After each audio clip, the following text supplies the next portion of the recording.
ये खबर केआर मंगलम यूनिवर्सिटी द्वारा प्रस्तुत की गई है। पाकिस्तान ने सरहद पर तैनात की SH-15 तोपें। तैनाती पर भारत ने क्या जवाब दिया?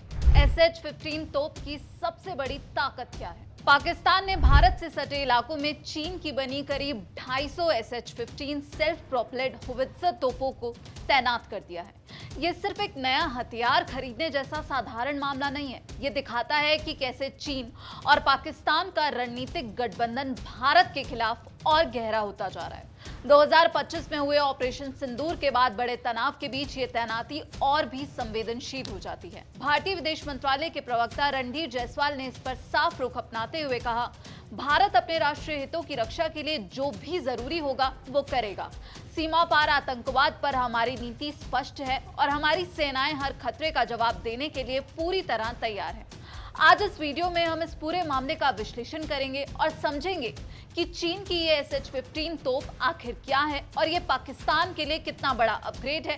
क्या चीन पाकिस्तान को अपने हथियारों की टेस्टिंग लैब की तरह इस्तेमाल कर रहा है? इस दोहरे खतरे से निपटने के लिए भारतीय सेना की क्या तैयारी है? पहला सवाल, SH-15 तोप क्या है और ये इतनी खतरनाक क्यों है? आपको बता दें, SH-15 चीन की सरकारी रक्षा कंपनी नोर्डिंको द्वारा बनाई गई एक आधुनिक 155 mm 52 calibre wheeled self propelled howitzer है। यह असल में चीनी सेना की PCL-181 तोप का एक एक्सपोर्ट वर्जन है। पाकिस्तान ने साल 2019 में नोरिंको के साथ करीब 236 प्रणालियों की खरीद का समझौता किया था। इसकी डिलीवरी 2022 से शुरू हुई और 2023 तक चली। खास बात यह है कि इस सौदे में टेक्नोलॉजी ट्रांसफर भी शामिल था, जिससे पाकिस्तान के हेवी इंडस्ट्रीज टैक्सिला में इसका स्थानीय असेंबली काम शुरू हो सका। SH-15 की सबसे बड़ी ताकत क्या है? आपको बता दें, वो है इसकी अद्भुत गतिशीलता यानी कि मोबिलिटी। पारंपरिक भारी तोपों को एक जगह से दूसरी जगह ले जाने के लिए बड़े टैंक ट्रांसपोर्टर की जरूरत होती है, लेकिन SH-15 को 6x6 व्हील वाले शांक्सी बख्तरबंद ट्रक चेसिस पर लगाया गया है। ये सड़क पर 90 किलोमीटर प्रति घंटे की रफ्तार से दौड़ सकती है।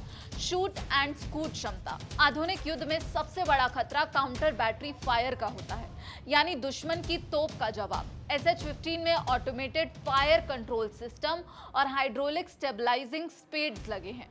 ये 1 मिनट में 6 राउंड तक फायर कर सकती है और दुश्मन का जवाबी हमला आने से पहले ही अपनी जगह बदल लेती है। लॉन्ग रेंज स्ट्राइक यानी कि मारक क्षमता। यह नाटो स्टैंडर्ड के 155 mm गोले इस्तेमाल करती है। सामान्य गोलों के साथ इसकी रेंज 30 से 40 किलोमीटर है, लेकिन जब इसमें rocket assisted VLAP extended range projectile का इस्तेमाल किया जाता है तो इसकी मारक क्षमता 50 से 72 किलोमीटर तक पहुंच जाती है। जो विश्लेषक हैं उनका मानना है कि 2025 में भारत के ऑपरेशन सिंदूर के बाद हुए सीमा संघर्ष में पाकिस्तान ने इन SH-15 तोपों का इस्तेमाल कॉम्बैट कंडीशंस यानी कि वास्तविक युद्ध स्थिति में करके देखा था। ये तैनाती सिर्फ तोपों का मामला नहीं है, बल्कि ये चीन और पाकिस्तान के गहरे होते सैन्य गठजोड़ का एक बड़ा सबूत है। आज पाकिस्तान के हथियारों के आयात का लगभग 75% हिस्सा अकेले चीन से आता है। दोनों देशों के बीच का रिश्ता अब केवल खरीदार और विक्रेता का नहीं रहा। ये तकनीक हस्तांतरण, संयुक्त उत्पादन और संयुक्त सैन्य अभ्यासों तक फैल चुका है। हवा में JF-17 थंडर फाइटर जेट संयुक्त उत्पादन, J-10CE fighter jet, PL-15 air to air मिसाइलें, ड्रोन्स और HQ-9P जैसी एयर डिफेंस सिस्टम। समुद्र की बात करें तो टाइप 054 AP फ्रिगेट और हैंगर क्लास पनडुब्बियां। जमीन की बात करें तो VT-4 टैंक और अब ये SH-15 आर्टिलरी सिस्टम।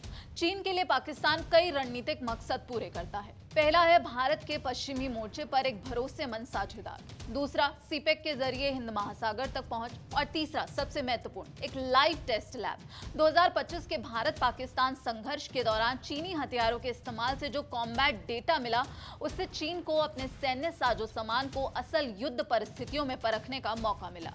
लेकिन SH-15 की कुछ सीमाएं भी हैं। पहली है कमजोर कवच। चूंकि ये एक ट्रक माउंटेड व्हील्ड सिस्टम है, इसलिए इसमें भारी टैंकों जैसा मजबूत कवच नहीं होता। यह हवाई हमलों, ड्रोन स्ट्राइक और भारी आर्टिलरी फायर के सामने संवेदनशील है।